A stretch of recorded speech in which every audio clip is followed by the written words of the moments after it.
ललिता सहस्रनाम स्तोत्रम् ध्यानम् अरुणां करुणातरङ्गिताक्षीं द्रुतपाशाङ्कुशपुष्पबाणचापाम् अणिमाधिविरावृतां मयूखैः अहमित्येव विभावये भवानी।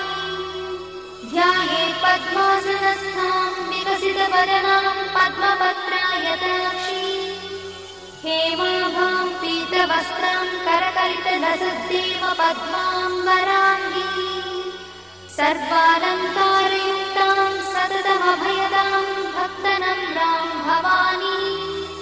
श्रीविद्यां शान्तमूर्तिं सकलसुरक्तां सर्वसम्पत्प्रदात्री श्रीमाता श्रीमहाराज्ञी श्रीमत्सिंहासनेश्वरी चिदग्निकुण्ड